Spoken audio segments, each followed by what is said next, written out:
의당 학술대회에서 저는 이번에 의당 박세화의 금강 행정력에 대해서 연구를 해보았습니다. 저는 원광대학교에서 근무하고 있는 정경훈입니다. 제 연구는 우선 의당 박세화 선생의 금강 행정력에 대해서 전반적인 내용을 연구함에 있어서 우선 첫 번째로 의당 선생님의 그 기행문학의 전반에 대해서 제가 말씀을 드릴 것이고, 두 번째로는 금강 행정력의 기행 일정과 그 속에 과연 어떤 내용이 있는지 그 일반적인 이야기를 하겠습니다. 그 다음에 세 번째로는 금강 행정력의 표현 모습, 과연 이분의 그 작품에서 어떠한 표현 기법을 썼는지, 그 다음에 일반적인 도학자의 기행문학과 어떤 차별성이 있는지에 대해서 한번 살펴보았고요. 그 다음에 마지막으로 결론을 대시해서 금강 행정력의 특징에 대해서 언급하였습니다. 우선 의당 박세화 선생님에 대해서 양력을 조금 말씀을 드리고자 합니다.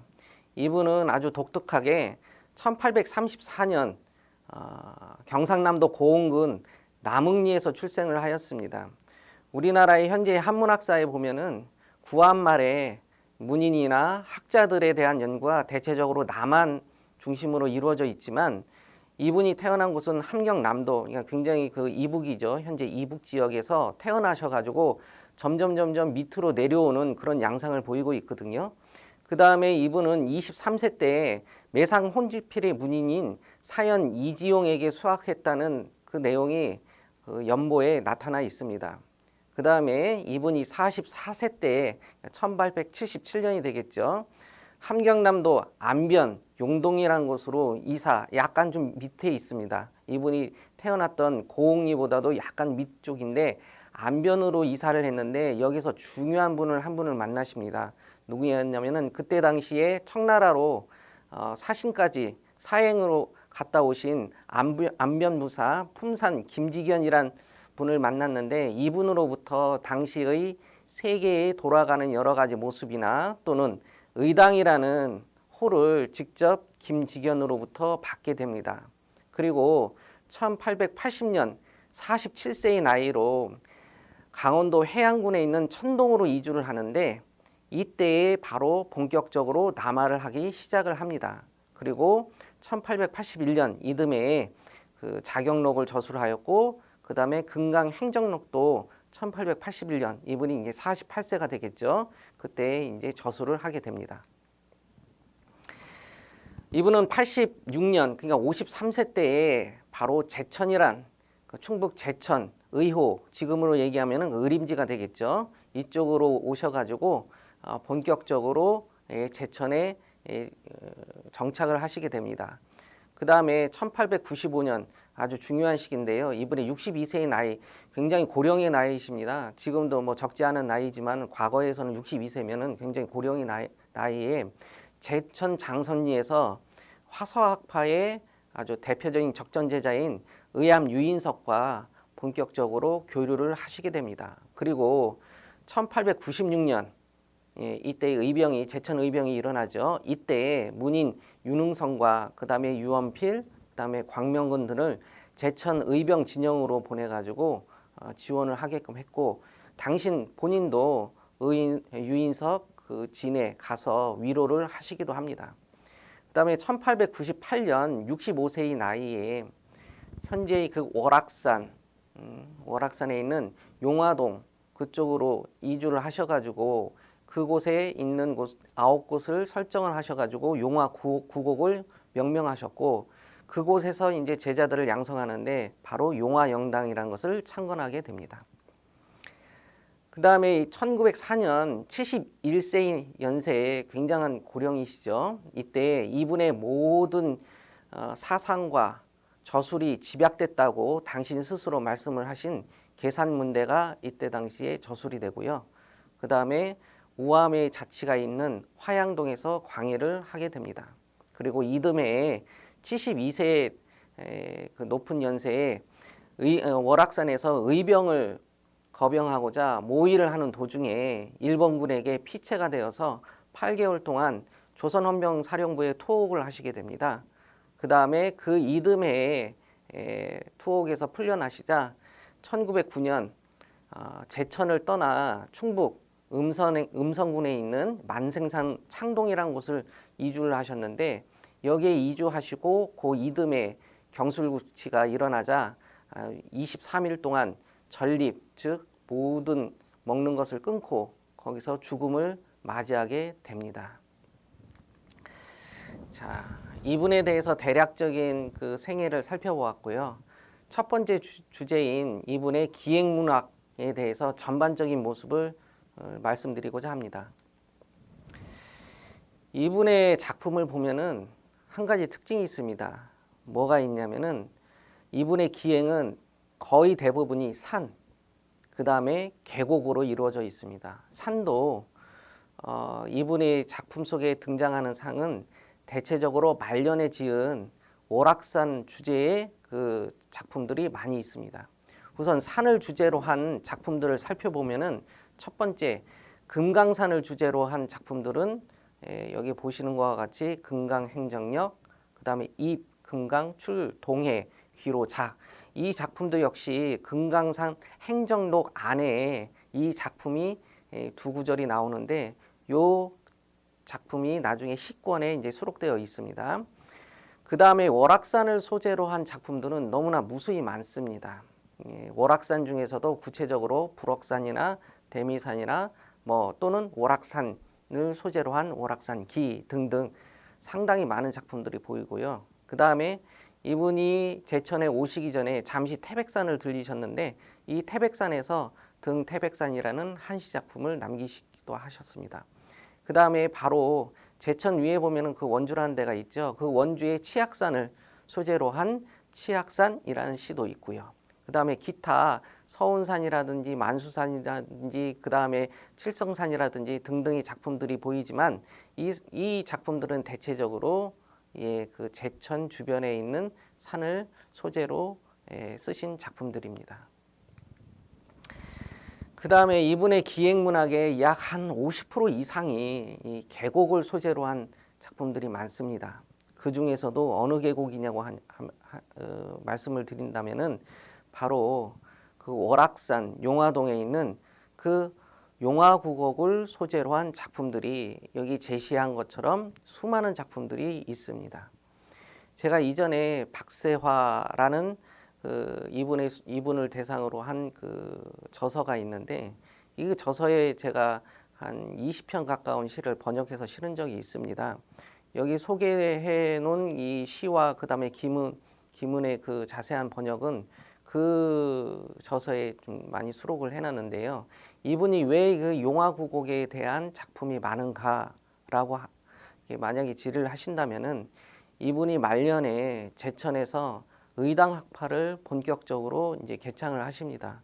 그러다 보니까 여기에 문인들이 많이 따르게 되고, 이분이 북한에 계셨을 때, 함흥에 계셨을 때는 수많은 작품들이 있었지만은 거의 다 산실되고, 이분이 제천에 오셨을 때 문인들이 비로소 이분의 작품을 수습을 하셨기 때문에 이런 양상을 보이고 있습니다. 자, 그 다음에 금강행정록에 대한 기행 일정과 내용에 대해서 좀 소개를 해드리도록 하겠습니다. 우선 이 금강행정록에 대한 전체적인 개관을 제가 소개를 하도록 하겠습니다. 이 작품은 무려 4,500자 가까운 장편의 금강산 기행문입니다. 그리고 금강산의 모습과 여정만 수록을 했지, 금강산, 그러니까 집에서 출발하여 금강산까지 도착, 그 다음에 금강산에서 나와가지고 집으로 귀향하는 것은 대부분 다 생략을 했습니다. 이 금강행정역이 지어진 것은 1881년 신사년 6월 15일부터 7월 3일 약 18일 동안의 기록입니다. 근데 앞서 얘기했다시피 15일부터 20일까지는 여행을 위한 준비, 그 다음에 금강산 도착, 그 내용을 앞에서 잠깐 언급을 했고요. 주된 내용은 21일부터 28일까지 금강산 안에서의 그 여행 내용입니다. 그 다음에 28일부터 7월 4일 약 5일 정도 되겠죠. 이 5일 동안 그 귀가를 하시게 되는데 이 내용은 거의 몇 줄 표현을 하지 않으셨습니다. 그래서 금강행정력은 제목을 보면은 금강산을 가기 위한 여러 가지 여정을 기록한 것이라고 해석을 할 여지가 있겠지만은 오히려 금강산 안에 있는 여러 명승지의 그런 기록을 위주로 쓴 그런 어떤 기록 문학이라고 볼 수가 있겠습니다. 이때 당시에 혼자 가신 것은 아니고요. 당시에 동행했던 인물들이 있는데 이 작품에는 친구라고 이게 표현을 하셨는데 주은약이라는 분이 있습니다. 그 어록에도 등장하시는 분인데 이분은 주로 함경도에 계셨을 적에 같이 동행을 했고 그 다음에 같이 그 학문을 나눴던 분으로 지금 추정을 할 수 있는 분인데 이 작품에서는 친구라고 했지만은 사실은 이게 문인입니다. 나이가 조금 이분이 좀 연배가 같기 때문에 연배가 비슷했기 때문에 친구라는 표현을 쓰셨고요.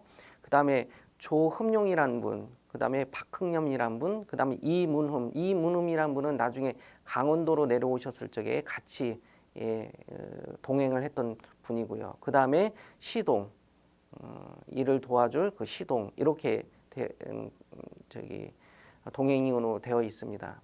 그 다음에 이 금강산을 가시면서 준비물이 있는데요.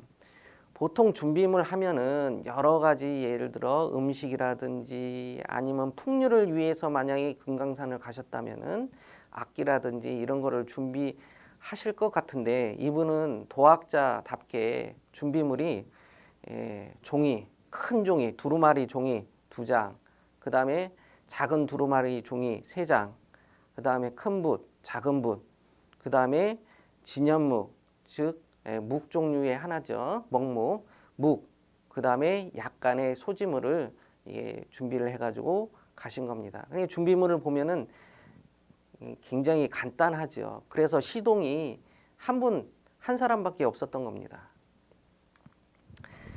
그 다음에 이분에 대한 이 금강행정력에 등장하는 여러 지명이 있는데요.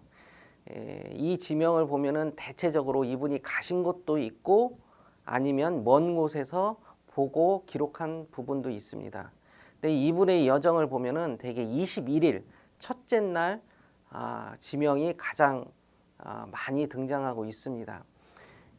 여기 지금 PPT에서 6월 21일 해놓고 가로 속에 표훈사라고 이렇게 해놨는데 이 표훈사라고 한 것은 21일 날 숙소를 말하고 있습니다. 즉 22일 날은 마하연암이라는 곳이고 그 다음에 23일은 또 유점사라는 곳, 그 다음에 24일은 보면은 소신앙점은 아마 그때 당시에 금강산 안에 있는 지금으로 얘기하면 가게 또는 아니면 조그만한 여인숙 이렇게 추정을 해볼 수가 있겠습니다.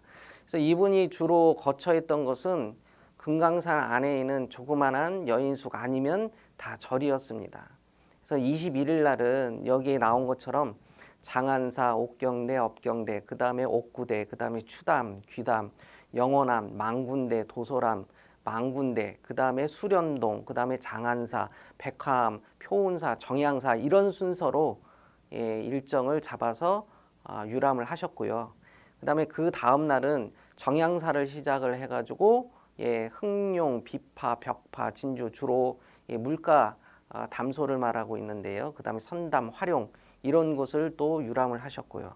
그 다음에 23일 날은 만회암, 백운대, 불지암, 그 다음에 효운동, 선담, 백도첨, 유점사 주로 그 계곡과 하천, 그 다음에 마지막에 등장하는 곳은 항상 절이 되는데 이 절은 바로 이곳에서 숙소를 정하셨기 때문에 이렇게 되는 겁니다. 그 다음에 24일 날하고 24일 날은 특별한 일정이 없고 이때 당시에 휴식을 하시면서 당시에 가셨던 곳을 한번 풍치를 기술하는 것으로 대신하셨고요. 25일 날도 역시 마찬가지입니다. 긴 여행에서 지친 그 몸을 약 이틀을 통해 가지고 이곳에서 주무시면서 또는 풍경을 유람하면서 풍경 기록에 역점을 두셨던 것 같습니다. 그 다음에 26일, 27일, 그 다음에 28일 이 세 날을 기준으로 해가지고 마치시고 귀가를 하시는데, 이때 26일 날이 화장암이라는 곳을 들려 옥룡관, 그 다음에 화장암, 해금강이라는 즉 동해 유람을 잠깐 하십니다. 그래서 화장암이 그 내금강 안에서 외금강 그쪽 사이에 있는 곳으로 추정이 되는데요. 이쪽을 들리시면서 해금강을 보고 동해의 모습을 기록한 표현한 곳이 있고요. 그 다음에는 만물초 27일 날 그 만물초 또는 금강문이라는 곳을 들리셨는데, 이 만물초하고 금강문은 그 한 지점에서 주변에 1만 2천 봉에 해당되는 금강산을 그 기록하신 겁니다. 그래서 이 부분이 금강 행정역에서 가장 많은 부분을 차지하고 있습니다. 그래서 풍경 묘사가 제 논문에서도 마지막 부분의 표현 방법에 대해서 잠깐 언급을 했지만은 굉장한 당신의 문장력을 뽐낸 그 부분이라고 할 수가 있겠습니다. 자, 그러면 본격적으로 21일 날 어떤 모습이 있었는지 잠깐 설명을 해드린다면은, 21일 날은 이분이 첫 번째로 금강산 안으로 본격적으로 들어가 가지고 유람을 했을 텐데, 여기에 보면은 이 작품의 특징 중에 하나가 뭐냐면은 선배 유학자나 선인들의 각자에 대한 사실들이 많이 있습니다. 첫 번째, 주송 병립, 즉 여기에 대해서 뭐라고 기술을 해 놓으셨냐면은, 조철형의 글씨로 그 식견이 무겁고 글씨가 너무나 좋아 내가 조씨의 어느 사람이 됨을 잘 알지는 못하나 또한 그의 사람됨이 보통이 아님을 볼 수가 있어 공경할 만하다. 그래서 여기서 특기를 한다. 이런 내용으로 보아 주송, 주는 아마 주자를 말하겠죠. 송은 아마 송자를 말할 겁니다. 그래서 병립 이곳에 새겨서 쓴다라는 의미도 또한 좋고, 글씨도 너무 좋은데, 조철영이란 사람은 당신은 모르지만은 내가 특별히 내용도 좋고 글씨도 좋아가지고 여기다가 기술을 한다, 이런 내용이고요. 또 하나는 동경, 의열, 북지영풍이라. 이거에 대해서 의당 선생님께서는 신라 끝에 어렵고 신라 말에 어렵고 위태로운 시사가 이날에 있어서 의열과 영풍, 이 혹 사람으로 하여금 강개함을 발하여 기운을 더할 것이라고 한다. 즉 신라 마렵 때 여러 가지 일을 8글자로 이렇게 적은 거에 대해서 그 내용이 좋구나, 그래가지고 여기에 특별히 기록을 하게 되었던 것입니다. 그 다음에 이 작품에 보면은 시를 통해 가지고 풍경을 서술한 경우가 굉장히 많이 나옵니다. 그 중에 21일 날 이런 표현을 했어요. 사녀 백옥 피 장거하고 수사 황금 전 출래하라. 산은 백옥이 날아가는 듯하고 물은 황급이 깎인 듯 나오고 있으니, 두 구절을 여기다가 적어 놓고 있습니다. 근데 이 내용은 현재 그 의당 집에는 수록되어 있지 않고요. 아마 산실되어 가지고 작품이 지금은 남아 있지 않고 요 금강 행정역 안에서만 두 구절이 나와 있고요. 그 다음에 또 하나의 특징 중에 하나가 뭐냐면은, 이분은 유람으로만 그치지 않고 강회까지도 생각을 하신 것 같습니다. 같이 간 사람들과 저녁 때에 주역과 경목요교를 외면서 잔다라는 기록으로 보아가지고 단순 유람이 아니라 성리학의 어떤 강회를 또 당시에 거행했던 것 같습니다. 자, 22일 날에 보면은 정양사의 주변 기록을 하는데, 이 정양사의 주변 기록에 대해서 당시는 그 노순과 당시 그 정양사에 있는 노순과의 대화를 통해 가지고 주변을 이렇게 기록을 하고 있습니다. 그리고 만폭동과 거기에 있는 각자 양복래라는 사람의 각자를 통해 가지고 기술을 하는 듯, 이런 표현 방법들은 사실 일반 도학자들이 잘 쓰는 표현은 아니거든요. 특히 노승의 등장이라든지 승려의 등장이라든지 이런 것은 보수적인 성리학자들의 작품에서는 대체적으로 지향하는 바지만은, 이분은 아주 여기에서 그 노승과의 기록을 아주 구체적으로 이렇게 표현을 하였습니다. 그 그 다음에 앞서 얘기했다시피 이분은 시를 가지고 풍치와 어떤 흥치를 많이 설명을 하는데요. 여기에 보면은 이런 말이 있습니다. 청계백석 요 동치하니 제월광풍 변별전이라. 신해와 흰돌이 취미가 같은데 제월광풍이 겸하여 특별히 전하네. 물에 지금 성 질탕하니 인간 하처 불추헌이라. 물에 지금 유유자적하니 인간의 어느 곳이 시끄럽지 않은가. 제가 그 옆에 박세아 의당 선생님이 친필을 제가 소개를 했는데요. 여기에 보면은 쇠락이어 광풍제월이라. 자, 이 작품과 일맥상통하는 내용입니다. 이 작품은 가만히 보면은 흥치를 표현한 듯 하지만은 제월광풍이라는 성리학적인 어떤 내용도 담고 있는 그런 작품이라고 볼 수 있는데, 아무튼 이런 작품들이 이 금강행정록에 곳곳이 시가 삽입되어 있습니다. 자, 그 다음도 보면은 23일 날 일정을 보면은 불자들과의 대화를 통해 가지고 당시의 그 여러 금강산 여러 경치들을 기술을 하였고, 그 다음에 이분의 이 작품을 보면은 다음 여정을 위한 행보를 아주 구체적으로 잘 설명을 하고 있습니다. 그것도 어디 어디를 가다 이런 식으로 기술체가 아니라 그곳을 감에 있어 가지고 풍경을 아주 구체적으로 설명을 하면서 이 작품을 이어가고 있습니다. 특히 26일 날 그 행적을 보면은 화서 이항록의 필적에 대해서 감상을 쓴 부분이 있습니다. 주경 집의, 경을 주장하고 의를 모은다. 여기에 대해서 어떻게 설명을 하셨냐면요. 이 필적을 보고 만져보며 한층 더 스스로 깨우쳐 돌아보며 비로소 인욕이 다한 곳에 천리가 유행하는 의미를 깨우쳤으니 화서 선생께서 그 마음이 있었구나. 사실 위정척사라는 이 개념으로 보아 의당 선생님은 화서 선생님의 위정척사에 대해서 굉장한 큰 선호를 보이시고 그 정신을 이은 것도 사실입니다. 그래서 이곳에 화서 선생님의 필적을 보자 당신도 그 기쁜 마음에서 이와 같이 표현을 하셨습니다. 그 다음에 앞서 설명한 것처럼 해금강을 여행을 하는데요.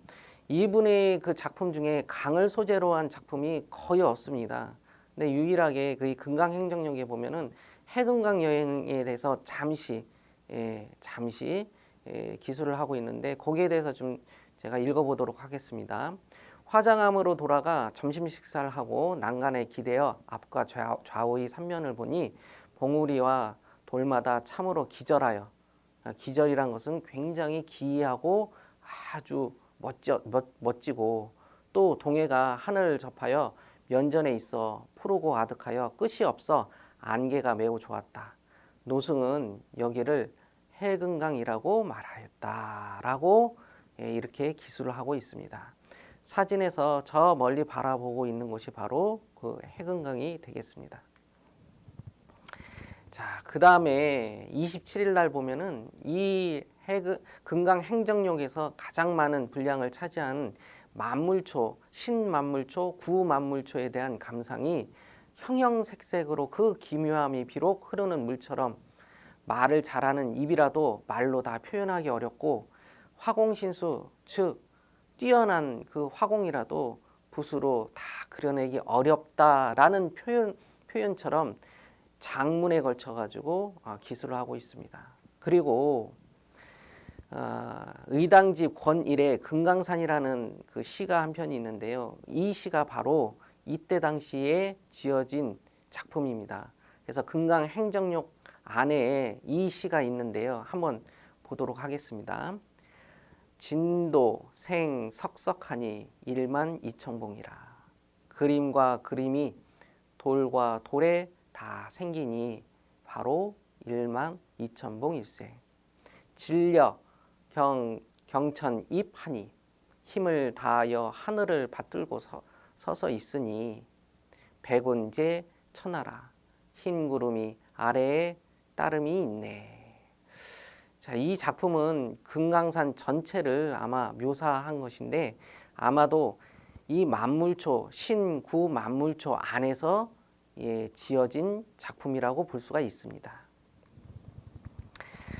자, 주제 세 번째로 금강 행정력의 표현 모습입니다. 표현 모습이란 것은 이 파트에서는 의당 선생님의 어떤 문장력에 대해서 약간 좀 설명을 해드릴까 합니다. 자, 여기에서 보면은 중중첩첩, 그 다음에 네네 흐흐.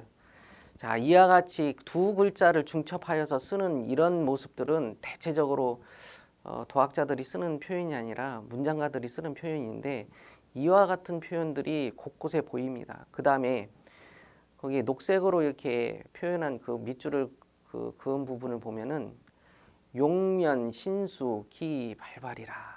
용면의 신비스러운 손기운이 발발 약동함이 약동함과 같아 사람의 눈 속에 있다. 제인 안중이라. 여기에서 보면은 그 용면이란 것이 사실은 송나라 때 이공린의 호입니다.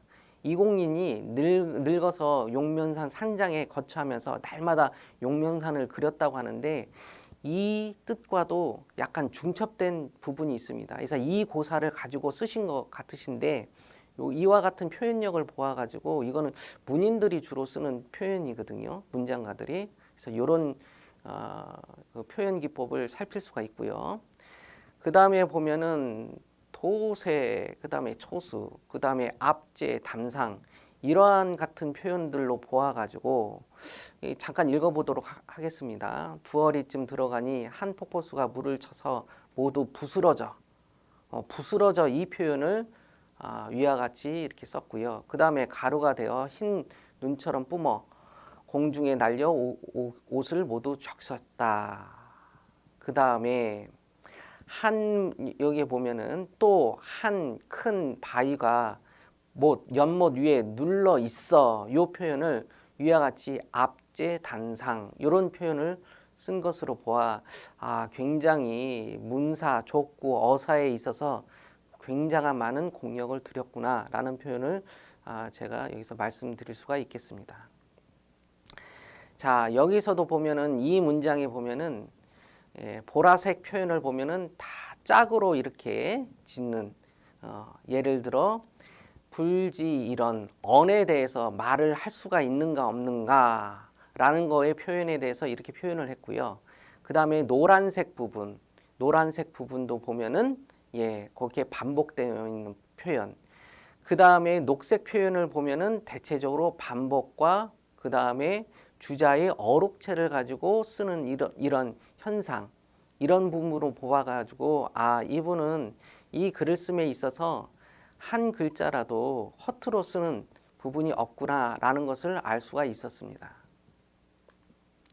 자, 다음도 마찬가지입니다. 주변 환경에 대해서 얘기를 하는 거 보면은 자, 이 부분을 보면은 자, 파란색 파스텔 톤으로 쓴 거 보면은 승려의 말을 적어 놓습니다.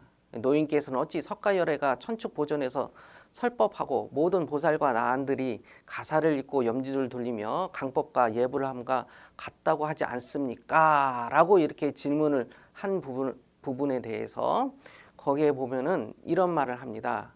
요건이 언불능. 말하고 싶지만 할 수가 없고 가언이 우불효곤이라. 가히 말을 하고 싶지만 또한 말을 할 수가 없구나 라는 이런 표현들을 가지고 대신을 합니다. 그 다음에 앞서서 노승이 불가의 그런 법에 대해서 주장을 하자 이분은 또 이런 또 표현을 합니다. 연, 모고, 시, 찬연, 심어, 시, 화련, 인욕, 그 다음에 정진, 천리유행. 인욕전진, 천리유행, 그 다음에 화련 이런 표현들은 다 성리학에서 쓰는 성리학의 그런 성리학의 성리학의 그런 학문적인 내용을 압축한 단어들인데 이런 표현들을 쓰는 거 보아서 이분은 의당 선생님은 불가에 대해서 그렇게 볼 수도 있지만 우리 유학, 성리학에서 보면은 이런 표현이 이 상황에서 가장 적절한 표현이 아닐까 이런 식으로 얘기를 하시는 겁니다. 어떻게 보면은 성리학자가 왜 불가에 대해서 배척하지 않고 성리학을 좀 더 우호적으로 얘기하지 않는가라고 이렇게 말할 수도 있겠지만은 이분의 이런 표현은 바로 문장가들이 주로 쓰는 이런 표현이다 보니까 이렇게 말씀을 하고 계신 겁니다. 자, 마지막으로 금강행정역의 특징, 즉 결론에 대해서 요약해서 말씀을 드리고자 합니다. 이분의 이 작품은 금강산 유람을 일정 기준으로 서술을 하였습니다. 즉 금강산 안의 내용을 충실하고자 금강산 안에서의 유람을 가지고만 기술을 했지 앞, 뒤, 즉 금강산까지의 도달, 그 다음에 금강산에서 나와 집으로의 귀가의 모습은 대략적으로 다 생략을 하셨습니다. 즉 단순 유람을 또 지향을 하셨습니다. 즉 이분이 처음에 준비물이 종이와 먹을 보아가지고 이분은 금강산을 먹고 마시고 즐기는 이런 단순 유람이 아니라 금강산의 모든 모습을 당신의 문장력으로 표현하고자 하였습니다. 유람 중 또 경서 강독을 통해 가지고 유교 지식인의 본분을 충실히 이행하였습니다. 이거는 이분이 성리학자 즉 의당학파의 종장으로서 유람에서 단순 유람에서 그치지 않고 주역이라든지 경목여결 등 자신의 문인들에게 매일같이 경서 강독을 통해 가지고 유교 지식인이 가져야 할 본분을 유람 도중에서도 충실히 이행하지 않았나 이렇게 보았습니다. 그 다음에 이분은 금강산 안에 있는 많은 사람들의 각자들이 있었지만은 특히 선배 성리학자들이 자취, 예를 들어 화서라든지 그 다음에 여러 다른 분들의 그 성리학자들이 자취를 기술에 좀 더 중점을 두었고요. 화려한 문사를 최대한 절제를 하였지만은 이분의 이 작품을 통해서 보면은 문장가다운 글솜씨는 역시 감출 수가 없었습니다. 자, 이상과 같이 의당 박세화 선생님의 금강행정역에 대한 대체적인 내용 분석과 그다음에 표현 기법에 대해서 알아보았고 이분의 문학 특징에 대해서 알아보았습니다. 이상으로 마치도록 하겠습니다.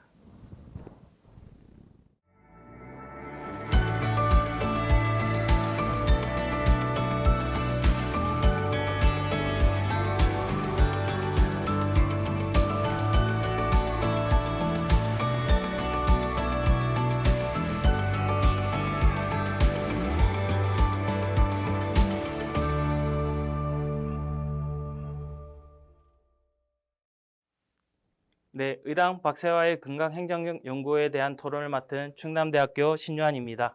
안녕하세요. 네, 정경훈 교수님의 의당 박세화의 금강행정역 연구를 통해 의당 선생님의 금강산 유람 내역과 또 이 글에 나타난 의당 선생님의 도학자적인 면모와 문장가의 면모를 확인할 수 있는 좋은 기회였습니다. 예, 저는 오늘 크게 세 가지 질의를 통해서 토론자의 소임을 다하고자 합니다. 예, 첫 번째, 금강행정역의 저술 시기와 박세화의 이동에 대한 보충 질의 부탁드립니다. 네, 두 번째로 금강행정역에서 다수 등장한 승려와의 대화와 인용문이 있는데 이에 대한 성리학자의 태도에 대해서 설명 부탁드리겠습니다. 예, 마지막 세 번째로 향후 박세화의 문학적 공과에 대한 문제에 대한 추가적인 설명 부탁드리도록 하겠습니다. 예, 먼저 첫 번째, 금강행정역의 저술 시기와 박세화의 이동에 대한 추가적인 설명 좀 부탁드리도록 하겠습니다. 예, 신유한 교수님께서 좋은 질의를 해주셨는데 첫 번째 이제 금강행정록의 저술 시기가 이분한테는 중요한 이유가 이 작품의 맨 처음에 1881년이라는 그 시기를 정확히 해놨습니다. 근데 이 시기가 왜 중요하냐면은 의당 선생님께서는 사실 남한이 아니라 북한, 현재 이제 북한이 되어 있는데 고원에서 태어나셔가지고 계속 밑으로 이제 남하를 하시는데 그 남하하는 과정에서 그 안변, 그다음에 강원도 그 천동이라는 곳으로 이동을 하시는데 그 시기가 1880년이었거든요. 그래서 이분이 이제 강원도 천동에 있었던 시기에 금강산을 갔다 오십니다. 그런데 이제 금강산을 갔다 오셨는데 이분이 천동 시기 이후에 밑으로 삼척, 양구, 그다음에 삼척, 그다음에 태백산, 그다음에 마지막으로 충북 제천, 불억산, 지금의 이제 월악산이 되겠죠.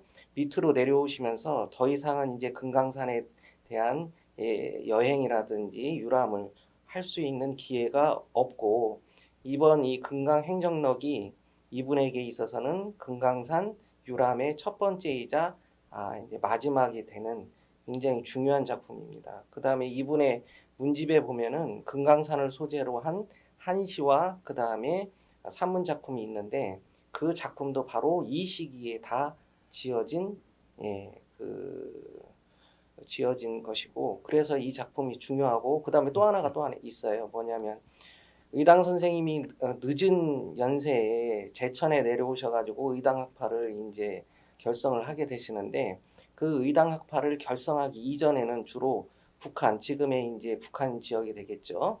그 지역에서 주로 몇몇 분의 문인들이 있는 걸로 추정이 되지만 그 문인록이 없다 보니까 이분이 어떤 문인들하고 같이 학단을 구성했는지를 자세히 몰랐지만은 이번 그 금강행정록을 보면은 주문약이라든지 이런 분을 통해 가지고 이때 당시에 문인들의 행적을 좀 알아볼 수 있는 그런 중요한 자료가 되겠습니다. 네, 교수님 추가 설명 감사드립니다. 네, 두 번째로 금강행정역에서 여러 사찰을 방문하시고 또 방문을 통해서 여러 승려분들과 대화하고 인용한 내용들이 있는데 이에 대한 의당 선생님의 성리학자적 태도에 대해서 좀 추가 설명 부탁드리도록 하겠습니다. 네. 사실 그 우리가 일반적으로 생각하기에 조선시대 때는 숭유억불이라고 해가지고 굉장히 그 불교를 억제를 하고 그 다음에 성리학자들은 불가의 사람들과의 교류가 전혀 이루어지지 않는 것으로 되게 알고 있는데 그렇지 않습니다.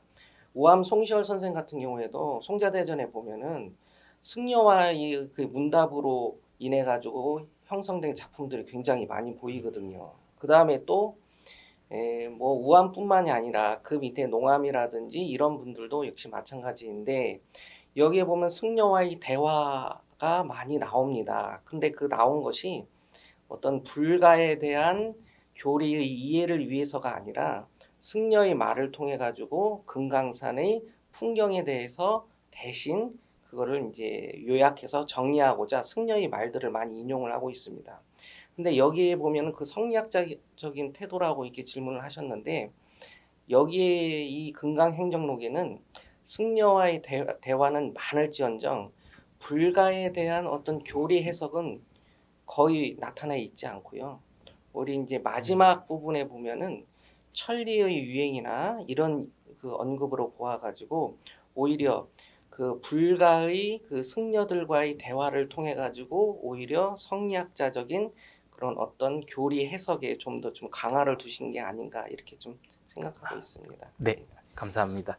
예, 마지막으로 그 지금까지 의당 선생님은 이제 도학자로서 많이 알려져 계셨는데 이 또 금강행정역을 통해서 이 문장가의 모습에 대해서도 좀 추가적으로 설명 좀 부탁드리겠습니다. 예, 우리 그 한문학사에서 보면은 되게 도학자, 문학가 이렇게 나누어서 보는 경향이 있는데 그것은 일제 강점기에 다케시다 도우라는 사람이 쓴 조선 유학사에서 아마 그렇게 좀 나눠져 버린 것을 지금까지도 그거를 비판 없이 수용한 것 같아요. 쉽게 얘기해서 도학자치고 문장가 아닌 분이 없거든요. 가장 대표적인 분이 바로 이제 퇴계 이황 선생이라든지 또는 우암 송시열 선생이라든지 그 다음에 그 이전에 또 유명하신 분이 있죠. 뭐냐면은 주자 같은 분도 남송 팔대가 중에 한 분으로 중국에선 이미 그렇게 이제 문학적인 공가에 대해서 평가를 하고 있는데 아직 우리나라에서는 되게 학자, 도학자면은 문장을 굉장히 천시하게 그 생각한다는 그런 어떤 입장을 아직도 견지하고 있는 것 같아요. 근데 그건 굉장히 잘못되어 있는 거고요. 자, 이분이 사실 의당 박세아 선생은 애초서부터 문장 공부를 하셨거든요. 그래서 이분의 글들을 보면은 보통 도학자들이 쓰신 글하고는 전혀 다른 양상을 보이고 있어요. 예를 들어 문장가들이 쓰는 문사, 즉 문장의 꾸밈이라든지 요런 어떤 그 문해적인 어떤 기회라든지 이런 거를 본인은 그런 거를 안 나타내고자 한다고 얘기는 하시지만은 자기도 모르게 무의식적으로 그런 것들이 종종 나타나기도 합니다. 거기에 그 논문에도 제가 언급했다시피 예를 들어 반복적인 어구를 통해 가지고 시적으로 산문을 쓰시는 경향들이 있거든요. 이런 걸 보면은 위대한 유학자치고 뛰어난 문장가가 없다라는 어느 분의 말씀처럼 이분도 역시 구한말 문장가의 반열에 올려놔도 되지 않을까, 저는 그렇게 생각을 합니다. 선생님께서 좋은 질문 세 가지를 했는데 제가 충분한 답변이 되었는지 아, 모르겠습니다. 예, 제가 부족했던 부분에 대해서 너무 더 정확하게 잘 설명해 주신 것 같아서 정말 감사드립니다. 네, 다시 한번 감사드리겠습니다. 예, 네. 고맙습니다. 네.